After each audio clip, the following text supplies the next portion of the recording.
But let's introduce our next teams for battle number 5. The first team being the cross brand of Brawlers, who is just now talking in chat. Led by... Oh wait, you told me how to say this. Say your name. Nahel? Is that right? I hope. Oh, more follows. See Arthropod and Unidrago, thank you for the follows. Did I say, I hope I said your name right, because you told me how to say it, and I still feel bad if I messed up. But playing for the People in Need charity, another undefeated team in first place at 3-0, only having 2 feints to his name. This team being extremely strong and just having really strong showing so far, especially from this OU Pokemon, the Sui and Gudra at 9-1. People haven't really found a way to counter this Gudra yet. It's been just able to do so much damage and just survive for so long. The Volcarona, though, I think it has shown up, it just hasn't really done anything yet. Yeah, Volcarona being another really strong Pokemon of this team. We see the Mons of this team being the Greninja and the Conkeldurr. Again, both Pokemon I think have shown up, just haven't really done anything because the Gudra has just been wiping the floor with everything. Conkeldurr being a really good Guts Pokemon with the potential to have a Flame Orb Guts, just make him just strong as heck. And Greninja, of course, it's Greninja. Greninja's so good with its Protean ability, or Protean. I don't know if it's Protean or Protean. I call it Protean. But being just really fast, really strong, having that Protean ability, being able to change its typings, and being able to be run many different ways as well. I've seen some trap setups. I've seen some just choice scarf setups. Just really, really good Pokemon. This Greninja here.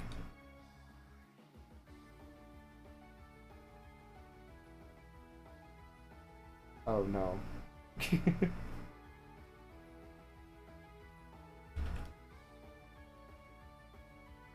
Our co-host is currently having problems with with his setup.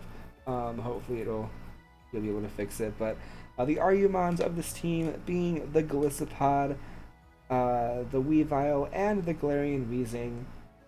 The Golisopod just unfortunately has been hard countered so far. Golisopod having just potential to be so strong, so defensive, with priority moves like Aqua Jet and First Impression, and just really strong type coverage moves, but just, unfortunately, doesn't even begin to describe it. The burns just ruining this Golisopod, unfortunately. But the Galarian Weezing at 3-0, able to hit back with its own burns and just do its own annoyances. And the Weavile being another really good Pokemon, really fast, really strong, hard-hitting Pokemon that had its first knockout recently. We see the Enumons of this team with the Mantine, the Electros, and the Ambipom. The Ambipom was traded just today, though, for the Araquanid to add to this arsenal of bug types that this team has. These 3 Pokemon have not shown their faces quite yet. The Mantine being another just really defensive Pokemon, only having the one weakness being that electric weakness. Electros having no weaknesses unless it's Smackdown, because its Levitate ability with its electric typing, and Ambipom, I'm just not even going to talk about it because it's irrelevant. The Piyumons of this team being the Galvantula, the Whimsicott, the Masquerain, and the Runerigus. Galvantula being a really good potential lead as a trap setup, with Sticky Web being a really strong move to be able to set up on the field. And the Whimsicott having 3 strong knockouts recently, just smacking things with Moonblast and Shadow Ball, I'm pretty sure. We've seen nothing but just strength and just really good battles from this team so far. Will anyone be able to take them down? We don't know, especially... Wait, I said that wrong, but will this next team be able to take them down? They are the Sylphic Sylveon, led by Susumi, playing for the American Cancer Society, currently in 7th place at 2-1. Another really strong team so far has been having really good battles so far. I think my mic broke, so I'm going to talk. Oh no! Our co-host is not able to talk anymore.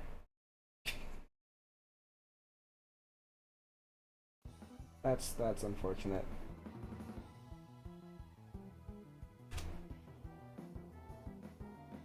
Okay. The OU Mons of this team being the Hisuian Typhlosion and the Hisuian Samurott, two really strong Hisuian Pokemon.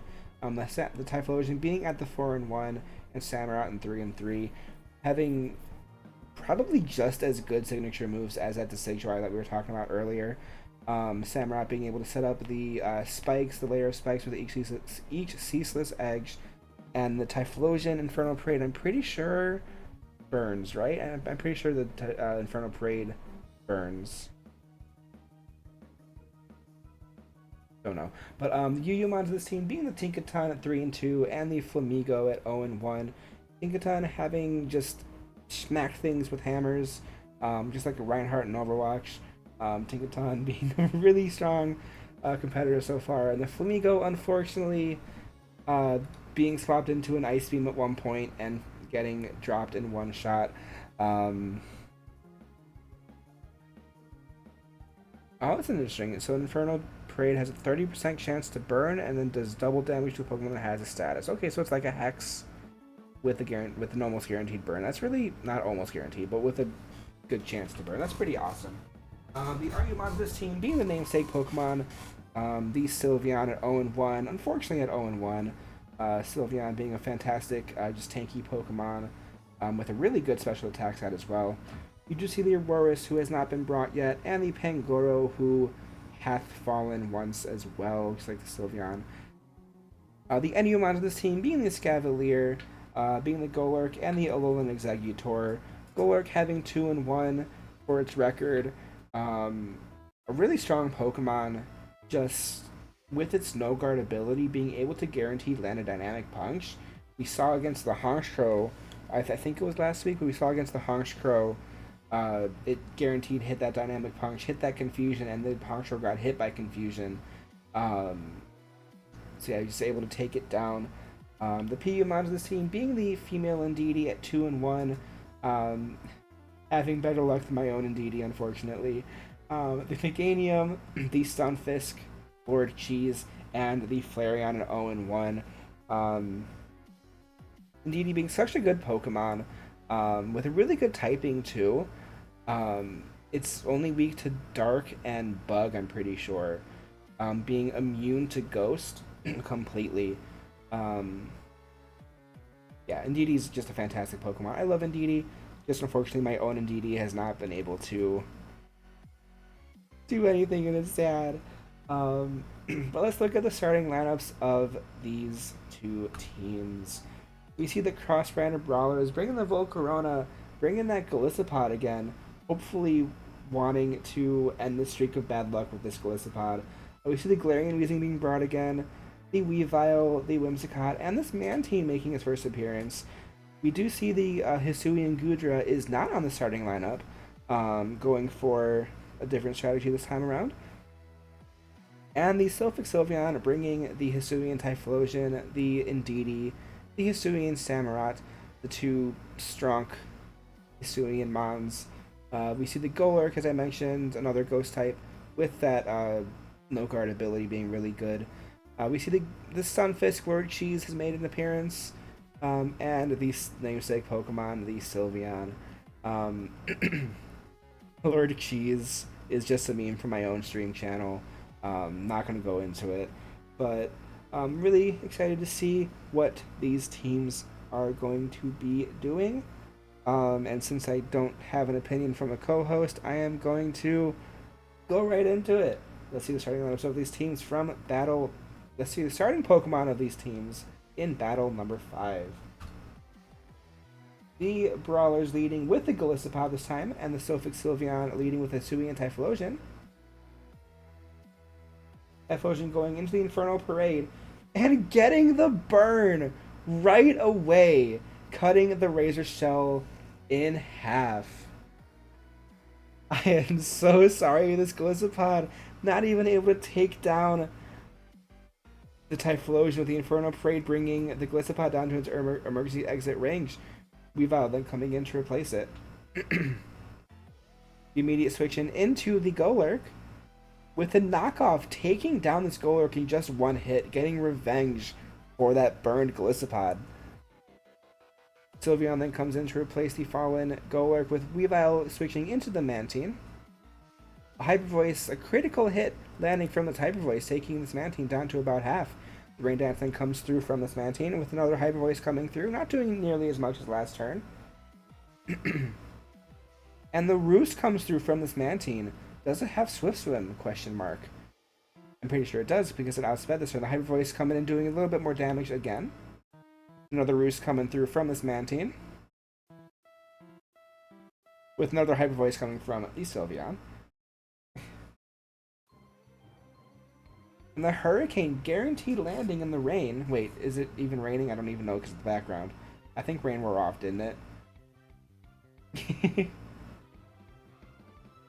Did it? I don't even know. But the Roost coming in from the Mantine again, with another Hyper Voice coming through.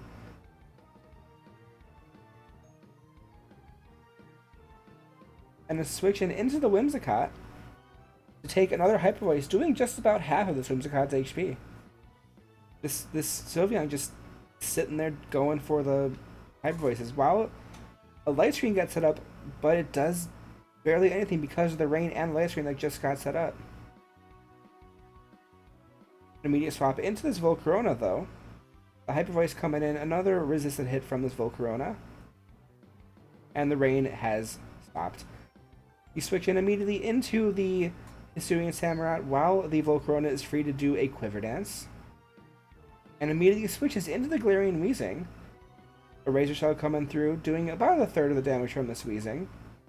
An immediate swap into Lord Cheese! And getting burned right away, just like that poor Gliscopod. Unfortunate. Light Screen wearing off from the cross-banded Brawlers, with the Whimsicott coming in. And the substitute being set up by this Sunfisk. Whimsicott going for a Light Screen again to get that special defense boosted. And the Stealth Rock's being set up by Lord Cheese. I love that you named Lord Cheese, thank you. With the Giga Drain, of course, super effective hit, but being hit by the substitute. But another Stealth Rock being set up, interestingly. With the Giga Drain connecting this time, but the Citrus Berry brings its HP back to almost half, with the Yawn coming through to try to put this Whimsicott to sleep. Whimsicott switches out into the Galarian Weezing,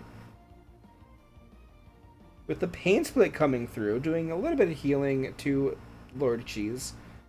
Just a little bit. With the Defog, though, coming through and taking down the Stealth Rocks from the scene, with the Yawn coming in from the Sunfisk. Weezing then switches out into the Whimsicott again, with another Pain Split coming through to get the Lord Keys up to about half, with Whimsicott falling to almost half. With Sylveon then being replaced again.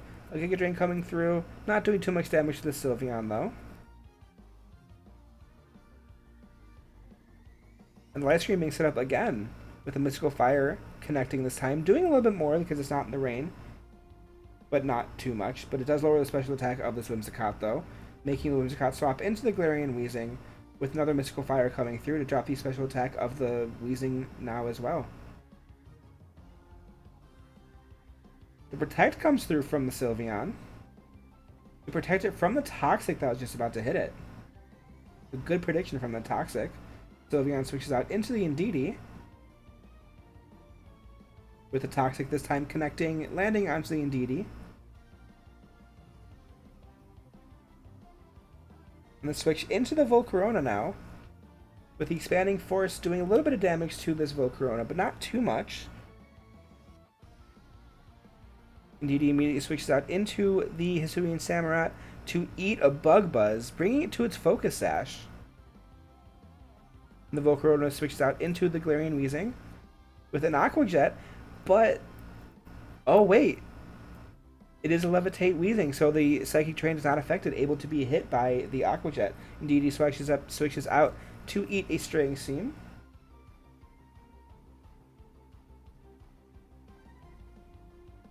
And the immediate swap into the Weavile now, with the Expanding Force, of course, being immune. Needy switches out into the Sylveon now, with the Weavile going for the knockoff, bringing the leftover, taking the leftovers off of the Sylveon. With a triple axle connecting, does it hit 3 times? It does. The 3 hits from the triple axle bringing the Sylveon down. Typhlosion comes back out, and Weavile switches into the Mantine, with the Overheat coming through, doing a pretty big hit. And the Overheat coming in wasn't quite enough to take down this Mantine, though, unfortunately, with the Roost able to bring it back to over half. Typhlosion switches out into the, I almost called it Mimikyu, but it's an Indeedee. The Rain Dance being set up now from this Mantine, I don't know. The Expanding Force outspeeding, but not taking down this Mantine. Going for another Roost, though.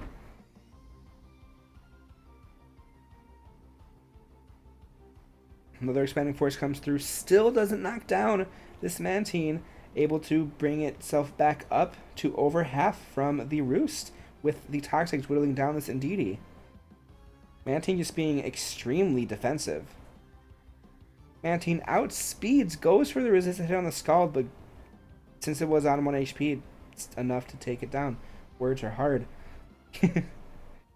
Sunfist then comes in, but the Mantine outspeeds because of the Swift Swim and drops the Sunfisk, leaving just this Typhlosion left. The rain is up though, so Mantine should outspeed still. It does outspeed, and it goes into the Scald and takes down the Typhlosion, leaving the cross-branded Brawlers with, I'm pretty sure, their third 6-0 match of the season.